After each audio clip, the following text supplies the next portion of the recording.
A mother is watching her entire family fall apart, and it's all because she won't stop visiting her son in prison.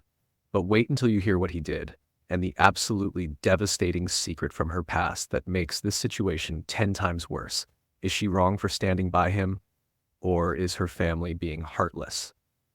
Honestly, this one broke me, and that's just story number one. Because we've also got a dad who literally couldn't function while his wife was unconscious during a medical emergency, a pregnant teenager who thinks everyone owes her free childcare, and some serious workplace pettiness that's got Reddit divided. Hey everyone, welcome back to AITA Chronicles. I'm your host, and if this is your first time here, you just walked into the best place on YouTube for the wildest, most jaw-dropping Reddit and, am I the asshole stories. We're talking real people, real drama, and some seriously tough judgment calls. Now listen, we're on a mission to hit 10K subscribers, and honestly, we're so close I can taste it. Every like, every comment, every single subscriber gets us closer to that goal.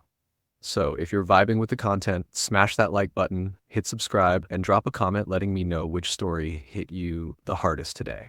Trust me, you're going to have opinions on these. All right, enough talking. Let's get into the chaos. First up, we've got a story that's going to absolutely wreck you emotionally. Grab your snacks, get comfortable, and let's dive in.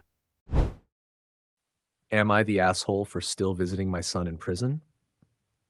All right, everyone, grab your tissues and maybe a comfort snack because we're diving into an Am I the Asshole post that's genuinely one of the most heartbreaking, soul-crushing stories I've ever read on Reddit. And I need you to understand, this isn't your typical my roommate ate my leftovers drama. This is heavy, this is real, and this is gonna hurt. So let's set the scene. We've got a 48-year-old mom who's basically living through what I can only describe as every parent's worst nightmare turned up to maximum volume. Her 24-year-old son is currently serving time. We're talking 5.5 years in prison because he sexually assaulted a young woman. And here's where it gets even more twisted. This wasn't some random person. This was a friend of one of the writer's daughters. Like, can you even process that? Your own son hurting someone who was part of your family's social circle, someone you knew personally, someone who probably sat at your dinner table. The betrayal runs so deep it's basically hitting the Earth's core. Now, the writer makes it very clear from the jump. She thinks sexual assault is, in her own words, the most evil, terrible crime possible. As a woman herself who's dealt with her own share of scary sexual experiences, she's absolutely heartbroken by what her son did. She's not out here making excuses or defending him. She straight up says he deserves to be locked up and that she resents him for his actions. So we're not dealing with a mom in denial here, which honestly makes this whole situation even more complicated. But here's where the family drama explodes. The writer is still visiting her son in prison, and because of this choice, her other three children, a 26-year-old daughter, a 21-year-old son, and a 19-year-old daughter, have completely cut her off. They refuse to talk to her, like full-on ghosting their own mother. Every time she reaches out, they hit her with the same question. Are you two still in contact?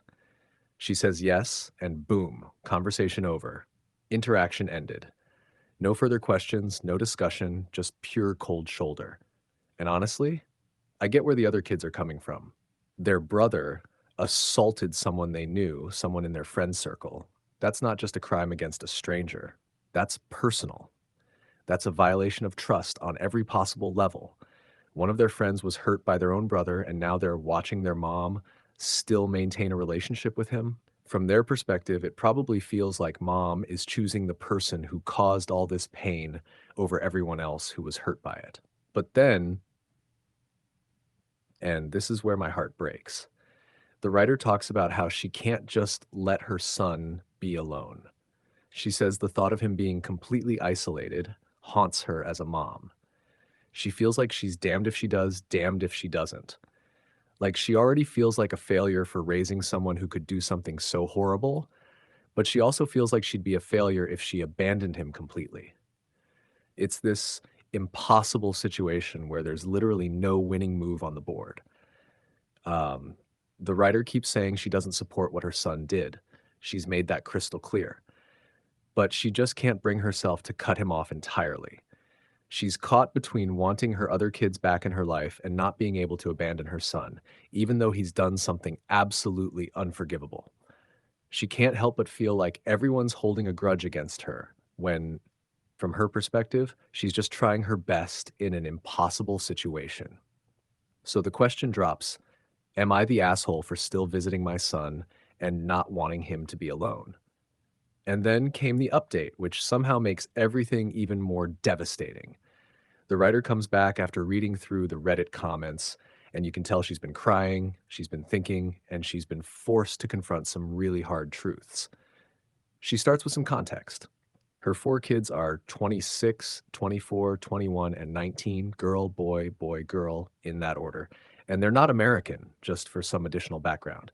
She admits that Reddit gave her the kick in the ass she needed. She knows deep down that by trying to keep the peace with everyone, she's been indirectly making a choice, and that choice has made her other children feel unheard and probably unsafe.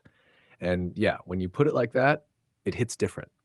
Her son committed something horrible, and by maintaining contact, she's essentially sending a message to her other kids, whether she means to or not. But then she drops an absolute bombshell that completely recontextualizes everything. And I'm warning you right now, this is rough.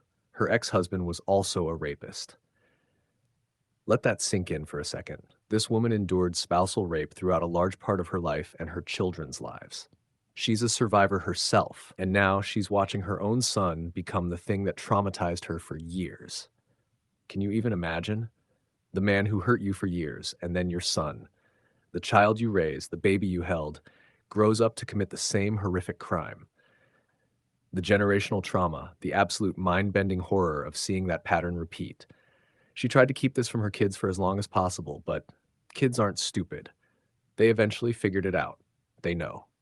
The writer talks about how she feels like a shell of a person, a shell of a mother. She thought she knew what depression was before, but this past year has been something else entirely. She'd rather relive all her previous trauma 100 times over than go through this past year again. And honestly, that statement alone tells you everything you need to know about how utterly destroyed this woman is. She's coming to terms with the fact that she needs to cut off her son, and you can feel how much this is killing her. She says it sounds like absolute hell, and that she'll be sick with worry every day, not knowing if he's safe or healthy. And here's the thing that really gets me. She says, I can't just turn off the past 24 years. Because that's the thing about being a parent, right? You can't just flip a switch and stop caring, even when your child does something monstrous. It goes against every biological and emotional instinct. But she recognizes that continuing to visit him looks like support, even if that's not her intention. Then she explains something that adds even more context. Her son has always been the one who needed the most help. He's always struggled mentally, and she's naturally been more protective of him because of it. Her other kids are confident and successful, but this son has always been different, always needed more support. So there's this extra layer of maternal protection that's been built up over 24 years, and now she has to somehow reconcile the image of her shy, gentle little boy with the reality of what he's done. That cognitive dissonance must be absolutely shattering. She reaches out to her eldest daughter and basically lays it all out, everything from her post, but more personal. And her daughter agrees to arrange a meeting with all the siblings. But there are conditions. The writer has to be fully honest and vulnerable with them, and she has to promise she's cutting their brother off. Those are the terms. That's what it takes to get her kids back. And then the writer just unravels. She talks about how she picked a terrible father for her children, how one of her children ended up a rapist, how she doesn't even know how to manage her emotions anymore. She wakes up every day wishing she wouldn't. She says she lives in hell and feels like everyone hates her for just trying her best. And then this part hurt. She says she can't even allow herself to be upset about it because she always has to be fine, always has to have the answers when she really doesn't. She's been in therapy for years, by the way, years. And she says things only ever seem to get perpetually worse. The therapy isn't helping because the situation itself is just that impossible. How do you therapize your way out of your son being a rapist when you're also a survivor of rape? How do you process that? She can't even feel happy that her children want to talk to her again because all she feels is miserable. She describes feeling like my son has died at the thought of not being able to talk to him for the next 6 years. And she's worried, genuinely worried, that having no support will only make him worse when he gets out. But she also acknowledges he deserves his consequences and so much more. This woman is 48 years old and says she has never known peace. Never. Not once in her entire life. She's spent every single day living for other people, trying to make everyone happy, trying to provide the best she can, and it's all falling apart anyway. She's dreading talking to her children, dreading that final visit to tell her son she can't see him anymore, dreading her future, however long it might be. So here's my take, and I'm not going to beat around the bush. The writer is not the asshole, but she was making the wrong choice. Listen, this is probably the most complicated Am I the Asshole post I've ever covered because there's no villain here except for the son who committed the assault. The writer is a traumatized woman trying to navigate an impossible situation with no good options. She's not supporting what her son did, she's clear about that. But her other children needed to see concrete action, not just words. By continuing to visit, she was unintentionally sending the message that maintaining a relationship with their brother was more important than their pain and safety. But calling her an asshole feels wrong because this woman is barely holding it together. She's a survivor trying to reconcile her trauma with her maternal instincts. She's not evil or malicious. She's broken and lost and doing the best she can with the worst possible hand life could have dealt her. The reality is that sometimes there are no good choices, only less bad ones. And Reddit helped her see that the less bad choice is prioritizing her 3 other children and the victim over her son who committed the crime. It doesn't make it hurt less. It doesn't make it easier. But it's the choice that protects more people and sends the right message about accountability. This woman needs so much support, so much therapy, so much healing. She needs to stop living for everyone else and start living for herself, which is what her therapist has probably been telling her for years. She needs to understand that she didn't cause her son to do what he did. She survived her ex-husband's abuse, and she raised 4 children through that trauma, 3 of whom turned out to be good people. That's not nothing. My heart genuinely breaks for everyone in this situation, except the son. The victim, the other children, and yes, even this mother who's caught in the crossfire of trying to be everyone's everything. If you made it through this whole thing, thank you for sticking with me. This one was rough. If you've got thoughts, drop them in the comments. And please, be kind. This is real life. And these are real people going through genuine hell.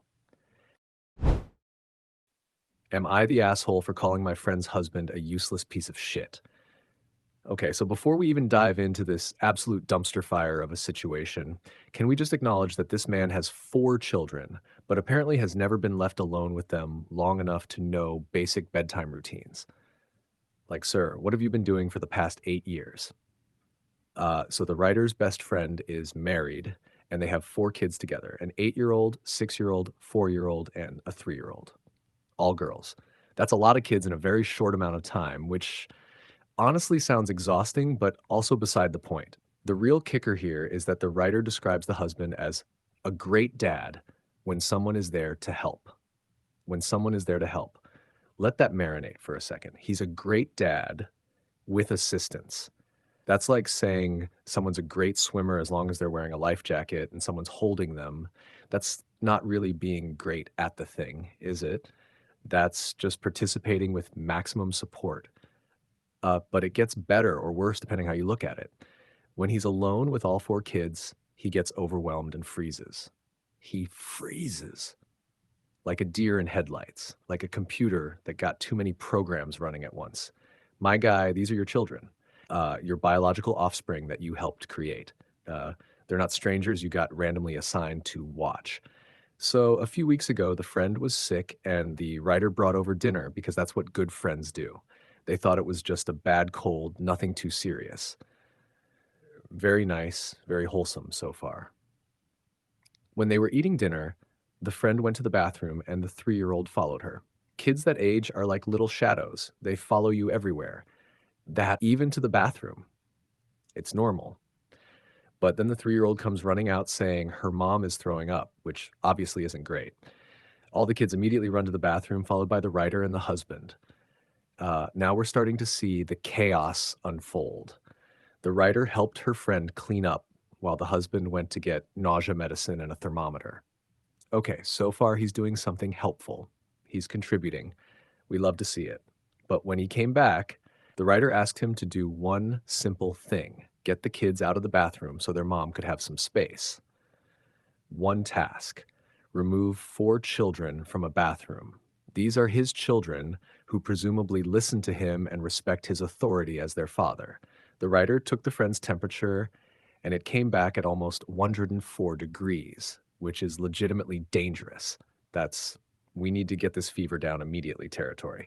So the writer went to get Tylenol and water, which probably took what, maybe a minute, 2 minutes tops. And here's where I started losing my mind. The writer gets back and all the kids are in the bathroom again. He couldn't keep them away from the bathroom for literally 2 minutes. 2 minutes. What was he doing? What was happening? Did he just stand there and watch them run back in? Did he forget he was supposed to be watching them? The math isn't mathing. So the writer gives the friend Tylenol and water, and the friend almost immediately starts vomiting again and then passes out. She loses consciousness. This is now officially a medical emergency. This isn't just, oh, she's got a little cold. This is serious. And what does the husband do? Does he spring into action? Does he call 911? Does he help get his wife into a safe position? Nope. He just stood there, like a decorative lamp, like a sentient statue, just vibing while his wife is unconscious on the bathroom floor. Meanwhile, the writer is out here doing everything, trying to get the friend into recovery position, trying to get the kids away, and calling 911. She's basically running a one-person emergency response team while this man is just existing in the space. The writer managed to get all the kids out of the bathroom, and now the husband starts with the questions. And oh my God, the questions. He's coming back every 20 seconds asking if she can call their nanny to help with the kids. Bro, your wife is unconscious and you're worried about calling the nanny? Call 911. That's the priority. He's asking if the writer can go to the hospital with the friend. Sir, someone needs to watch your children. Your children. The ones you made. He's asking about the dishwasher and if he needs to hand wash the youngest sippy cup. The dishwasher. His wife is having a medical emergency and he's concerned about kitchenware. I cannot make this up. And then, when the friend regains consciousness, this man really has the audacity to start asking her questions. His wife, who just passed out from a 104-degree fever. He's asking her how to do bedtime for the little ones. He's asking if she washed their pajamas yet. He's asking if they had screen time that day or if he can put on a movie. Let me paint this picture clearly. His wife is on the bathroom floor, has just regained consciousness after passing out, is clearly experiencing a serious medical situation, and this man is asking her about pajamas and screen time policies. Like, this is a totally normal and appropriate time to discuss the kids' media consumption limits. The writer told him his wife couldn't hold his hand right now, and he needed to figure it out, which is extremely reasonable. It's actually nicer than what I would have said. But he responds with, he's not usually the one that deals with this, and he's trying his best. He's not usually the one that deals with this with his own children, the children he lives with, the children he's been a father to for 8 years. He doesn't usually deal with bedtime. Bro, what do you deal with then? What exactly is your contribution to this household? And then he goes right back to the questions. What stories do the kids like? What setting does the sound machine go on? How do they like their milk? These are your kids. You've been their father for literal years, and you don't know what stories they like. You don't know how they take their milk. My guy, what have you been doing every single day? So the writer snapped and called him a useless piece of shit.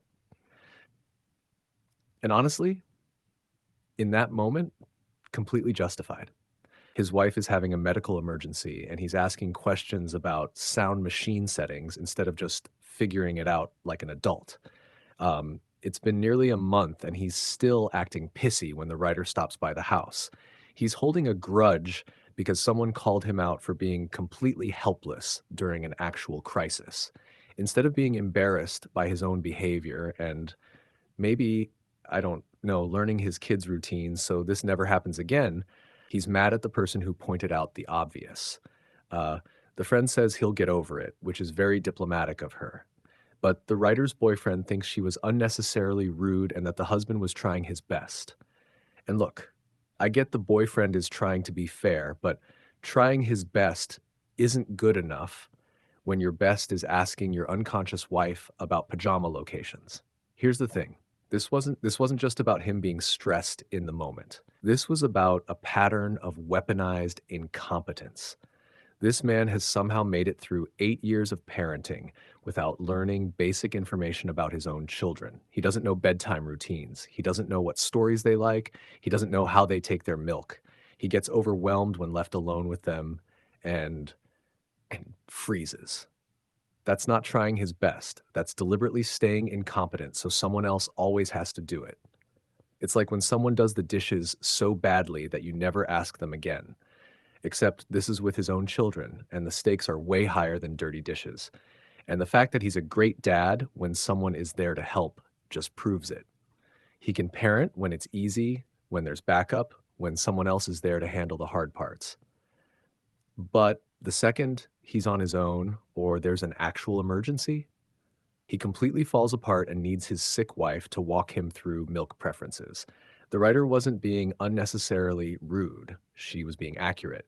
In that moment, while his wife was having a medical emergency, he was in fact useless.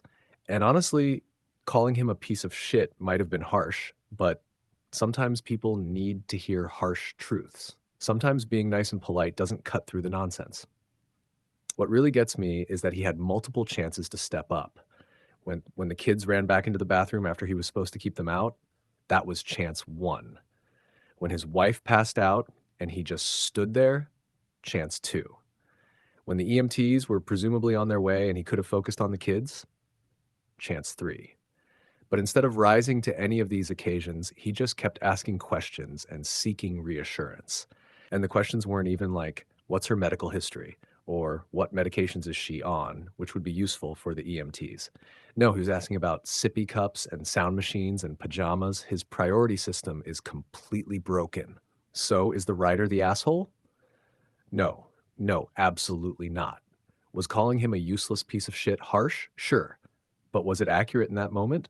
100% yes. This man has 4 children and doesn't know basic information about them. He can't handle them alone without freezing up. During a medical emergency where his wife literally lost consciousness, he was more concerned about the dishwasher and whether someone could hold his hand through bedtime. The writer was dealing with an emergency situation, trying to help her friend who could have had something seriously wrong. A 104 fever and passing out is no joke. And this grown man was asking her about screen time policies. Anyone would snap in that situation. And the fact that he's still mad about it a month later instead of being embarrassed and working on being a better partner and parent, that tells you everything you need to know. He's not mad that he let everyone down. He's mad that someone called him out for it. The boyfriend saying he was trying his best is giving him way too much credit. If that's his best is nowhere near good enough. Trying your best would be jumping in to help during the emergency, Googling how to care for an unconscious person, keeping the kids calm and away from the scary situation, and then figuring out bedtime on your own like millions of single parents do every single night. This man has had 8 years to learn his children's routines, preferences, and needs. 8 years. If he still doesn't know this stuff, it's because he's chosen not to learn it. It's because someone else has always done it for him, and he's never bothered to pay attention or take initiative. The writer did nothing wrong. She helped her friend during a scary medical situation. She tried to help the husband by giving him simple tasks, and when he kept dropping the ball and bothering his literally unconscious wife about trivial stuff, she told him the truth. Sometimes the truth isn't pretty, but it needs to be said. Hopefully, this was a wake up call for him, but based on the fact that he's still pissy about it, I'm guessing he hasn't learned much. He's probably just made sure someone else is always around so he never has to deal with the kids alone again. And that friend of hers, she deserves so much better than a partner who can't handle his own children without a detailed instruction manual and emotional support. Not the asshole writer. Not even close. Am I the asshole for giving my stepdaughter a reality check? Okay, so we've got a pregnant 16-year-old who wants everyone to raise her baby for her while the 18-year-old college boyfriend is out here ghosting her like she's a telemarketer. This is already a mess, and we haven't even gotten to the real drama yet. So the writer is in her late 30s, married to a guy in his early 40s, and he has a daughter from a previous relationship named Abby, who's 16 and pregnant. Right off the bat, we're dealing with a teen pregnancy situation, which is already complicated enough without all the family dynamics we're about to get into. From what the writer understands, the boyfriend is 18, currently in college, and is straight up refusing to answer Abby's calls. My guy really said, I'm going to go to college and pretend this whole situation doesn't exist. He's out here acting like if he ignores it hard enough, it'll just disappear. Uh, That's not how pregnancy works, dude. That baby is coming whether you pick up the phone or not. Abby wants to keep the baby, but apparently thinks everyone is just going to drop everything and help her raise this kid. And here's the kicker.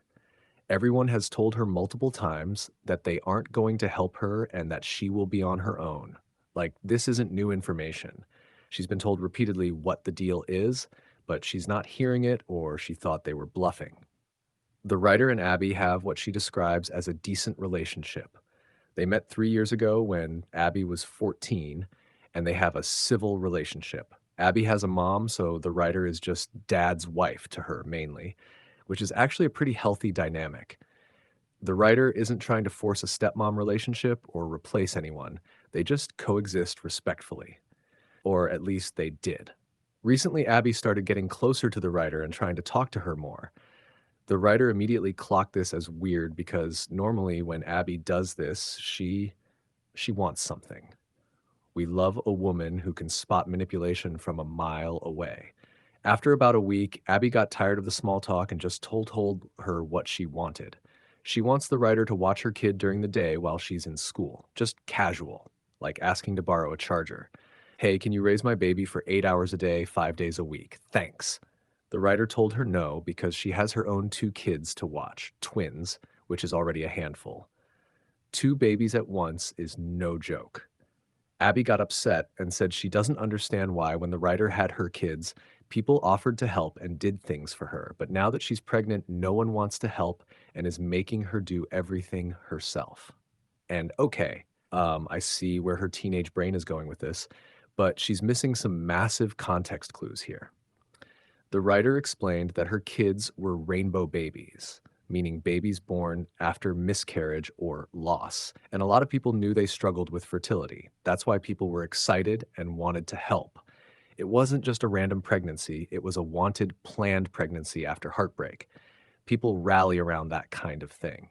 She also pointed out that she and Abby's dad are adults who had a plan, money, and a happy, stable home for their kids. Abby has literally none of that. She's 16 in high school, the father won't even answer her calls, and she has no plan beyond everyone will help me. That's not a plan, that's a hope and a prayer. The writer explained that nobody is going to help her because she got herself into this situation, and if she wants to keep this kid, she's going to have to act like an adult, which is harsh but also completely true. You can't have it both ways. You can't say, I'm mature enough to be a mom, and also everyone needs to take care of my responsibilities for me. Abby kept screaming about how it's unfair and they need to support her and she needs help and a lot of other stuff. The teenage dramatics are in full effect. Everything is unfair when you're 16 and facing consequences for the first time. But life doesn't care about fair. Fair is a place you go to ride Ferris wheels and eat funnel cake. The writer told her to go ask someone else because no one in her family is going to help her. Abby got mad and kept yelling about the same things on repeat. She didn't leave the writer alone and went on talking about her life and how this pregnancy is making her parents and friends distant and how it's not fair. And yeah, no kidding. Her friends are distant. Her friends are 16-year-olds worried about homework and TikTok trends, not changing diapers and 2 a.m. feedings. They're not equipped to support a teen mom because they're literal children themselves. And her parents being distant, uh, that's probably a combination of disappointment, worry, and the emotional exhaustion of watching your kid make a life-altering decision. The writer eventually got tired of the circular conversation and dropped what Abby's mom really thinks, that she's a disappointment and that no one has to help her because she got herself here. If she wants help, ask the father, and if she can't ask him, then ask his family or something, because no one is going to help her the way she expects them to. Now, this is where it gets spicy because, yeah, telling a pregnant 16-year-old that her mom thinks she's a disappointment is pretty brutal. But according to the writer's note at the bottom, Abby's mom has already told her this before. So it's not new information, it's just information being repeated in a moment of frustration. Abby got mad and told her dad what the writer said. He got upset and said it was too far. And even if it's right, the writer shouldn't have said it. So now we've got the classic, you're not wrong, but you didn't have to say it like that situation. Let's talk about the edit because it adds some crucial context. A lot of people apparently assumed nobody told Abby about her options, but they have told her multiple times. She's actively choosing to keep this kid. The writer and Abby's dad told her that if she wants this baby, she needs to get a job. They told her how much it costs to raise a kid, and she just says, okay, and moves on. She's acknowledging the information, but not actually processing what it means. Also, they don't know where the boyfriend's parents are. They moved because they no longer needed to live in the school district, which honestly sounds like they dipped right when their son graduated. The boy is over 14 hours away at college, and apparently the only way to contact him is to physically see him. And neither the writer nor Abby's dad is driving 14 hours for this dude who won't even pick up a phone. So let's break down what Abby is actually facing here. She's 16, pregnant. The father is ghosting her from 14 hours away. His parents have moved and can't be contacted. Her own parents have told her they won't help raise the baby. The writer has her own twins to take care of. Her mom has called her a disappointment to her face. And her friends are pulling away because they're teenagers who can't handle this level of adult drama. And despite all of this, despite every single person in her life telling her, you will be doing this alone, she still wants to keep the baby and expects help. That's either incredible optimism or complete denial. Probably both. Here's the thing about teen pregnancy, it's hard, like really, really hard. And when you don't have family support, it's nearly impossible. Abby is about to learn some brutal lessons about what it means to be a parent, especially a single teenage parent with no money, no job, no help, and a baby daddy who blocked her number. Uh, but at the same time, she's 16. Her brain literally isn't fully developed yet. The part that handles long-term consequences and rational decision making doesn't finish cooking until you're like 25. So while it's frustrating that she's not getting it, there's also a biological reason why teenagers make impulsive decisions and don't fully grasp consequences. That said, biology isn't an excuse. She's been told repeatedly what the situation is. She's been offered information about costs and reality. She's choosing to ignore all of it because she thinks somehow it'll work out differently than everyone is telling her it will. The writer asking her to watch the baby during school is wild because, like, that's basically asking someone to be a full-time nanny for free. The writer has 2 kids of her own, twins. That's already a full-time job. Adding a newborn to that mix isn't just helping out, that's full-on co-parenting someone else's kid. And the comparison to when the writer had her rainbow babies, that's apples and oranges. People help out when there's a wanted planned pregnancy in a stable adult relationship because they're supporting the parents, not taking over parenting duties. Bringing over a casserole or babysitting for a date night is different from raise my child while I'm at school every single day. Now, was the writer harsh? Yeah, absolutely. Telling a pregnant teenager that her mom thinks she's a disappointment is rough no matter how you slice it. Even if it's true, even if the mom already said it, throwing it in her face during an argument is pretty cold. But I also get the frustration. The writer had been listening to Abby go in circles for however long, repeating the same complaints about fairness and people being distant, not accepting any of the reality being presented to her. Sometimes when people won't listen to gentle truths, they get hit with harsh ones. It's not ideal, but it happens. The dad saying, even if it's right, I shouldn't have said that, is interesting because he's basically admitting the writer was correct, just tactless. He's not defending Abby's position or saying she deserves help. He's just saying the delivery was too brutal, which, fair. But where was this energy when Abby was demanding the writer watch her kid? Where was dad stepping in to have a serious conversation with his daughter about reality? It seems like everyone's been pretty passive about this whole situation, telling Abby they won't help, but not really enforcing boundaries until she pushed the writer too far. Also, can we talk about this 18-year-old boyfriend who's just completely MIA? Like my guy, you can't just ghost your way out of fatherhood. That's not how this works. There's going to be a baby with his DNA whether he answers his phone or not. Ignoring it doesn't make it go away. And his parents apparently pieced out too. The whole family just vanished. That's wild. Abby is in an incredibly difficult position. She's facing adult consequences for adult actions, but she's still a child in a lot of ways. She needs support, even if that support looks like tough love and reality checks rather than babysitting and enabling. So is the writer the asshole? This one's complicated, but no, I don't think so. Was the comment about her mom harsh? Yes. Could it have been handled with more tact? Absolutely. But the writer isn't obligated to watch Abby's baby. She has her own children. She has her own life, and she'd already said no. Abby kept pushing and wouldn't accept the answer or the reasons behind it. The writer tried to explain the difference between her situation and Abby's situation. She tried to be real, Argette's situation. She tried to be real about what Abby is facing. Abby didn't want to hear it and kept the tantrum going. Eventually, something had to give, and it did. Abby needs to understand that keeping this baby means she is choosing a very difficult path, and nobody else is required to make that path easier for her. Her family can love her and still not be willing to raise her child. Those two things can coexist. The writer is not the asshole for refusing to be a free nanny. She's not the asshole for being honest about the reality of Abby's situation. The comment about the mom was harsh, but it was also true and apparently already said directly to Abby before.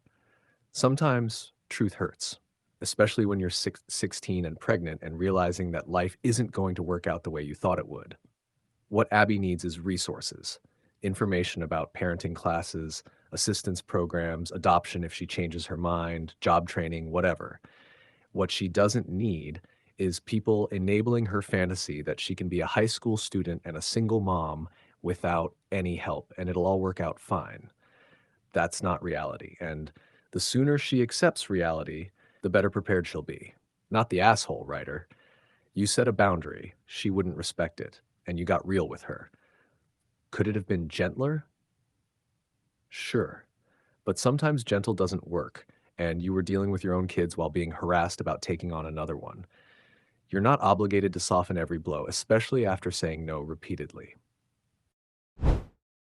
Am I the asshole for asking why my coworker wears makeup every day? Okay, so right off the bat, we've got someone asking personal appearance questions in a work meeting and then getting mad when that same energy gets returned to them. The lack of self-awareness is truly stunning.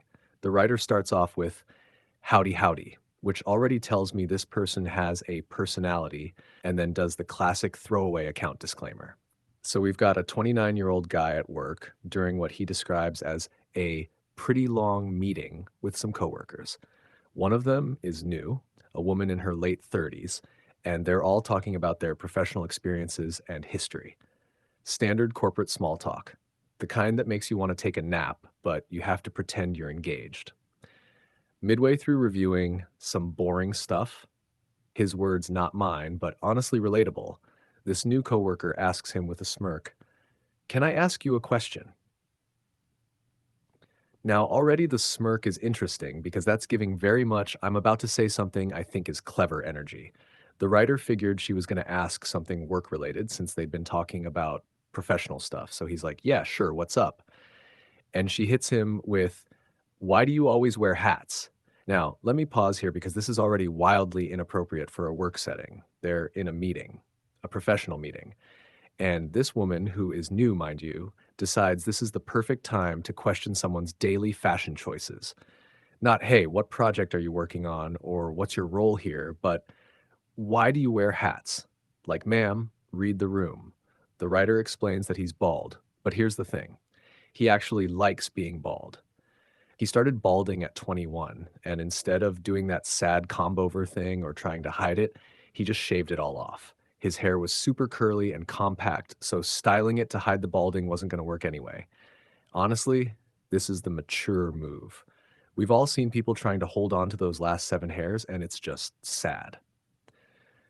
In college, people apparently loved it and said he had a good head shape. They were comparing him to Terry Crews, Shaquille O'Neal, and The Rock. Now, he says he's not sure about that last one, but honestly, if people are comparing you to The Rock in any capacity, that's a win. These are all objectively good looking bald men. The writer was confident with it, which is exactly how it should be. But then when he turned 25, he started getting mistaken for 30 because of the bald head. And look, I get it. Bald can sometimes age you up a bit depending on your face. So he started wearing hats pretty much everywhere, work, gym, social life, everywhere except weddings and funerals, which is respectful. He even built up a whole collection for different situations, which honestly sounds kind of fun. That's commitment to an aesthetic. With the hats on at 29, he's been mistaken for as young as 22, which he says wasn't the goal, but yeah. His plan was to wear them until 30 and then cut back when his head matched his age. It's a whole strategy. The man has a timeline and everything. So when this coworker asks why he wears hats every day, he points out that, yeah, it's a corporate setting, but it's also tech. They're in marketing and it's 2025. Smart casual is the vibe, and his bosses literally don't care. They dress in hoodies and hats to work sometimes. So it's not like he's breaking dress code or being unprofessional. He's literally following the established culture of the workplace. He responded with a simple, I like hats, which should have been the end of it. That's a complete answer. But she pushes with but every day, like she's investigating a crime. Why does she care? Why is this her business? They're supposed to be in a meeting about work stuff. So he explains, yeah, every day he's bald, he likes his head shape, but doesn't want to look 35, plus he looks good in them. Now he admits he wasn't thinking because she's probably around 35 or older, so that might have hit different for her. But honestly, she started this conversation, she opened this door, and then she has the audacity to say 29 and wearing hats every day to hide. Wow. The judgment in that statement. The condescension. Wow. Like he just admitted to something shameful. She's out here acting like wearing hats is some moral failing. Ma'am, it's a fashion choice. People wear hats. It's one of the most common accessories in human history. This struck a nerve with the writer, which is completely understandable because she basically just mocked him for something super personal. So he responded with, well, since joining, I've seen you wear makeup every day, even casual Fridays or on your work from home team calls. So why do you wear makeup every day? And oh my God, the parallels are perfect. She wears makeup every single day, yeah, even on casual Fridays and even on work from home calls when she could literally just roll out of bed. If we're going to question daily appearance choices, let's question all daily appearance choices. What's good for the goose is good for the gander, right? There was apparently a muffled giggle from someone else in the meeting, which tells you that other people caught on to what just happened. The atmosphere got tense real quick. She opened a door she was not prepared to walk through. She got heated and said, that's a sexist question. And okay, let's unpack this because this is where she really tried it. How is it sexist to ask the exact same type of question she just asked him? She questioned his daily appearance choice. He questioned hers. That's literally the definition of equal treatment. The writer points out that other women in the office don't wear makeup every day, which is facts. And then And I love this detail. He mentions that his boyfriend sometimes wears makeup when they go out to high class events. He just doesn't do it every day. So the writer is clearly showing that he doesn't think makeup is a women only thing. He doesn't think there's anything wrong with wearing makeup. And he's in a relationship with someone who wears it sometimes. The question wasn't about the makeup itself, it was about the every single day part, which is exactly what she questioned him about with the hats. So he asks again, "Why do you wear makeup every day?" She got heated and silent, and one of the other coworkers just went back to focusing on the presentation deck because the secondhand embarrassment was probably overwhelming. Now she won't talk to him at all, and he's wondering if he messed up. Here's the thing, this woman started an inappropriate conversation in a professional meeting. She questioned someone's appearance choices in a way that was clearly meant to be a little dig. The smirk at the beginning, the "but every day" follow up, the wow comment, that was all designed to make him feel weird about wearing hats. That wasn't innocent curiosity, that was judgment wrapped in a question. And when he turned that exact same energy back on her, suddenly it's sexist and inappropriate. But it wasn't sexist or inappropriate when she did it to him. Make it make sense. You can't dish it out and then cry foul when someone serves it right back to you. The makeup comparison is actually perfect because it's the exact same thing. They both make daily appearance choices that aren't required by their job or society. He chooses to wear hats, she chooses to wear makeup. Neither is necessary. Both are personal choices about how they want to present themselves. If it's okay to question one, it's okay to question the other. And before anyone jumps in with, "but women are pressured to wear makeup," sure, some women are. But this writer already pointed out that other women in the office don't wear makeup every day, so clearly it's not a requirement at this workplace. And he even mentioned his boyfriend wears it to fancy events, showing he understands makeup isn't just for women. His question was genuinely the same as hers. Why every single day? Also, can we talk about how she called it sexist but couldn't actually answer the question? If it was genuinely just a preference, like, "Oh, I enjoy doing my makeup every day, it makes me feel good," she could have just said that. But instead, she got defensive and shut down, which makes me think she knew she was being a hypocrite. The writer didn't bring up her makeup out of nowhere. He didn't randomly decide to comment on her appearance. He only brought it up after she questioned his appearance choices multiple times, pushed when he gave an answer, and then made a snide comment about him hiding. She created this situation entirely. And doing this in a meeting, in front of other coworkers, that's so unprofessional. If she was genuinely curious about why he wears hats, she could have asked privately during a casual conversation. But asking in a meeting with that smirk and those follow-up questions, that was meant to put him on the spot and make him uncomfortable. Well, congratulations, it worked. And then she got the same treatment back. The fact that she won't talk to him now is honestly childish. She started something, it backfired, and now she's giving him the silent treatment like they're in middle school. Very mature for someone in her late 30s. Instead of maybe reflecting on why her comment struck a nerve or apologizing for being inappropriate, she's just freezing him out. So is the writer the asshole? No, not even a little bit. He didn't start this. He didn't randomly comment on her appearance. He answered her initial question politely, "I like hats."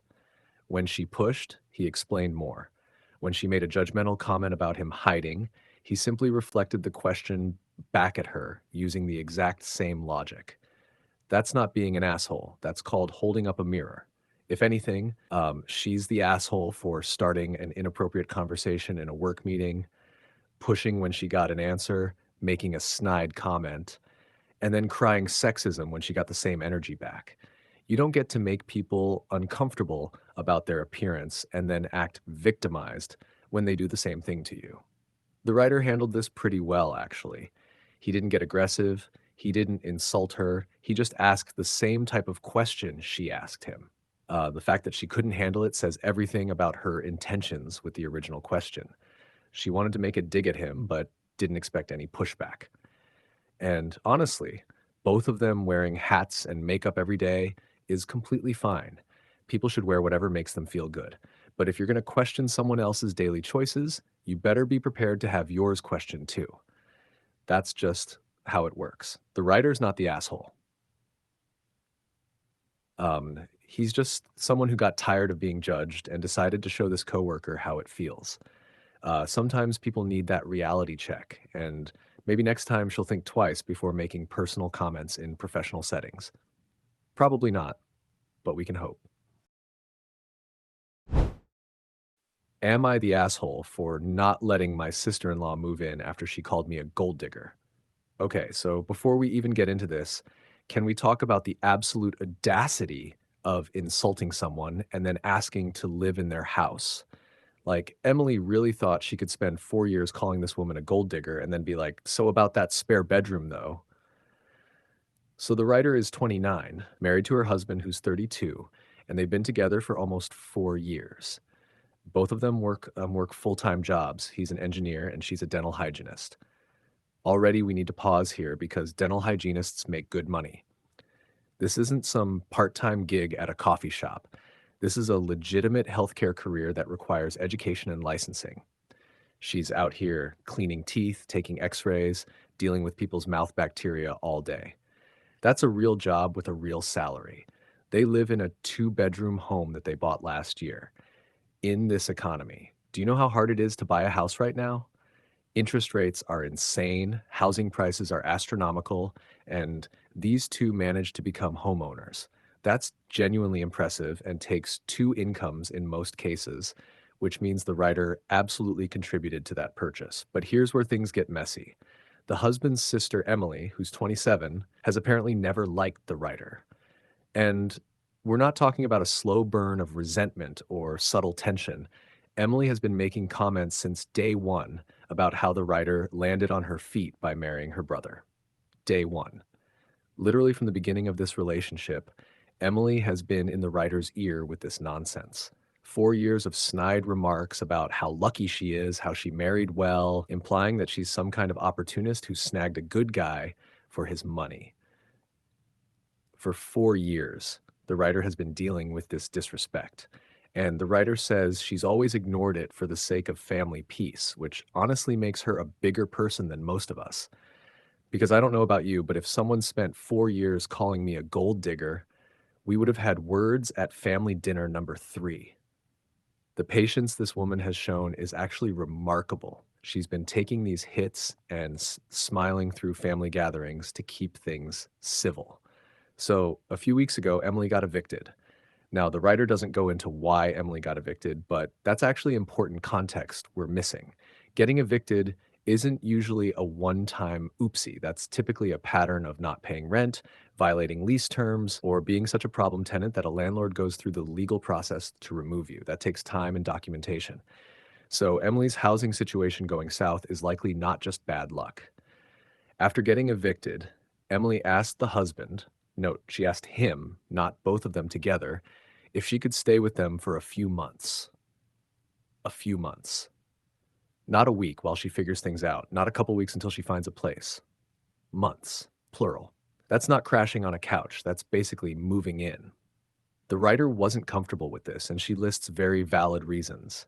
Emily is rude, messy, and they've had issues before. So, not only is there the 4 years of gold digger comments, but Emily is also apparently a slob, and there's been other drama that the writer doesn't even get into. This isn't just about one thing. This is a whole pattern of Emily being a difficult person to be around. Then we get to the family dinner last weekend, which is where everything really pops off. Emily is at this dinner, knowing she's currently homeless, knowing she's asked to stay with them, knowing her housing situation is precarious. And what does she do? She makes another jab about how nice it must be to not worry about rent when you have a husband paying for everything. The irony is almost too much to handle. Emily, who literally cannot keep a roof over her own head, is making fun of the writer's housing situation. Emily, who is about to beg for a place to sleep, is mocking someone else for supposedly not paying their own way. The lack of self-awareness is actually staggering, and this comment is extra wild because it's just factually wrong. The writer pays half the bills. She has her own income from her own career.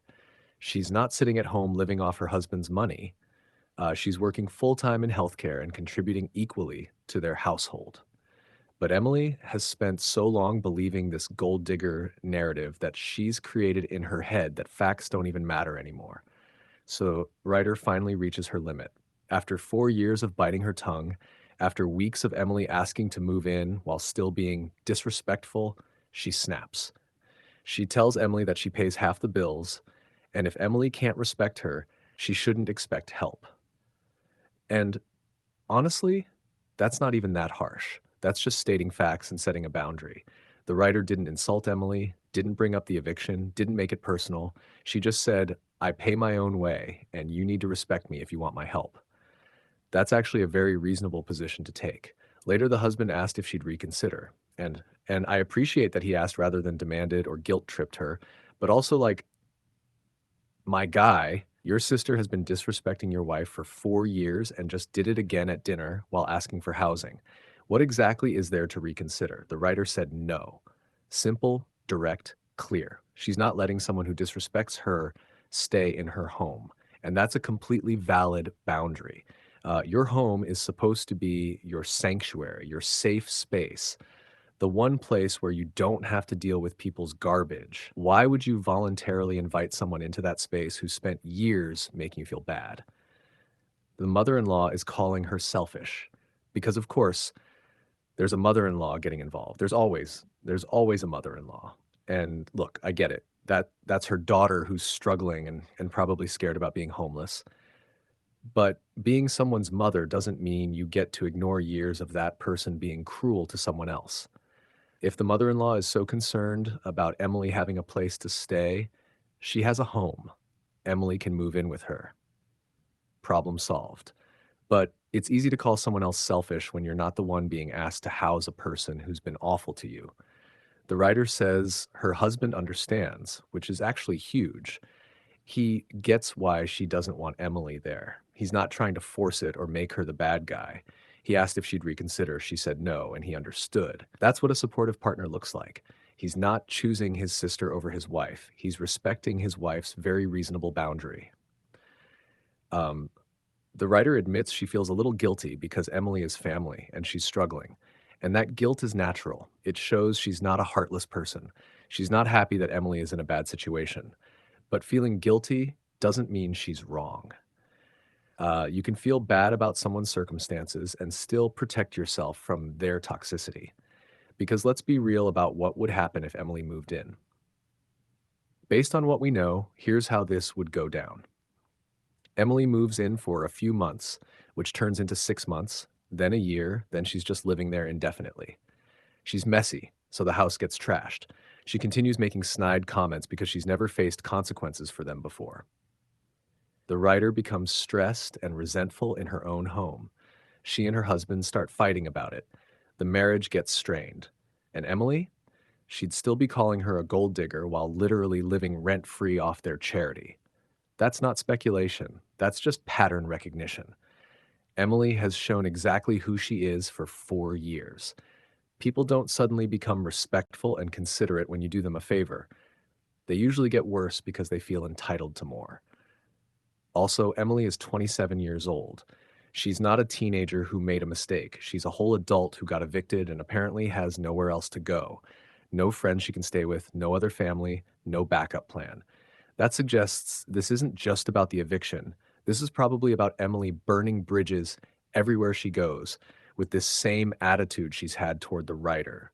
The writer mentioned Emily is messy and in a two-bedroom house. That's a nightmare. Where is all this mess supposed to go? They don't have extra space for Emily's chaos. She'd be taking over common areas, leaving her stuff everywhere, and the writer would be cleaning up after a grown woman who doesn't respect her in her own house that she pays for. And can we talk about how Emily asked the husband directly instead of both of them? That's strategic. She knew the writer wouldn't want her there, so she went to her brother hoping he'd just say yes and present it as a done deal. That's a done deal. That's manipulative behavior.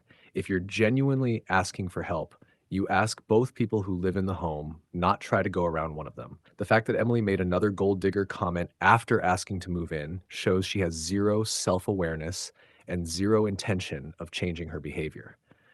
She really thought she could insult the writer at dinner and still get a yes on the housing situation. That's how little she thinks of the writer. She doesn't even need to pretend to be nice to get what she wants. Here's what Emily is actually mad about. She's mad that her narrative doesn't match reality. She spent 4 years telling herself and probably everyone else that the writer is a gold digger who married for money. But the writer has a career, pays half the bills, co owns a house, and is living a normal middle class life with her husband. There's no gold to dig.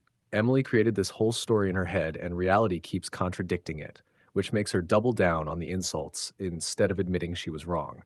The writer doesn't owe Emily anything, not a room, not forgiveness, not a second chance. Emily has had 4 years to build a good relationship with her sister in law and chose to spend that time being nasty instead. Um, Now she's facing the consequences of that choice, and consequences feel like punishment when you're used to getting away with everything. If Emily wanted help, she should have spent the last 4 years being kind, respectful, and building a good relationship with her brother's wife. She should have apologized for the comments, changed her behavior, and shown that she could be trusted. But she didn't do any of that. She kept the disrespect going right up until the moment she needed something, and even then, she couldn't stop herself from making another dig. So is the writer the asshole? Absolutely not. Not even a tiny bit. Not even 1%. The writer has every right to decide who lives in her home, and someone who's spent 4 years disrespecting her is a completely reasonable person to exclude. Emily created this situation through her own behavior. She made the writer feel unwelcome at family gatherings, questioned her character and motives, and generally made her life unpleasant for years. Now she needs help and is shocked that the person she's been awful to doesn't want to help her? That's not how life works. Setting boundaries isn't selfish, it's self care. The writer is protecting her peace, her home, and her marriage. Those are all good things to protect.